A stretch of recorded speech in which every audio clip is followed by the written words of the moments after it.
పాము కాటుతో చనిపోయాడని ఓ బాలుడిని నదిలో పడేయగా 13 ఏళ్ల తర్వాత తిరిగి కుటుంబ సభ్యుల వద్దకు చేరాడు. ఉత్తరప్రదేశ్లోని బులంద్ జిల్లా సూరజ్పూర్ గ్రామానికి చెందిన దీపు విచిత్ర కథ ఇది.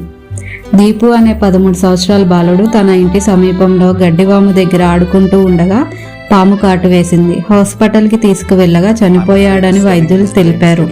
తీవ్ర విషాదానికి గురైన కుటుంబ సభ్యులు బాలుడి చనిపోయాడని బాధలో అతని శరీరాన్ని గంగా నదిలో ఆ బాలుడి శరీరం నదిలో చాలా దూరం కొట్టుకుపోయింది.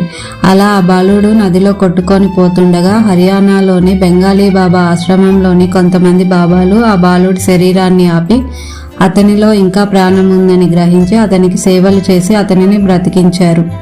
ఆ తర్వాత 13 సంవత్సరాల తర్వాత అనుకోకుండా ఆ బాలుడి అమ్మ హర్యానాలోని బెంగాలీ బాబా ఆశ్రమానికి వెళ్ళింది. అక్కడ ఉన్న 26 సంవత్సరాల యువకుడి కథ విని అతని చెవి వెనుక ఉన్న పుట్టుమచ్చను చూసి అతనే తన కుమారుడని గ్రహించి చాలా సంతోషించింది. తర్వాత అక్కడ ఉన్న బాబాల అంగీకారంతో తన కొడుకుని తనతో ఇంటికి తీసుకువెళ్ళింది. సనాతన ధర్మం యొక్క గొప్పతనానికి ఇది ఒక మంచి ఉదాహరణ.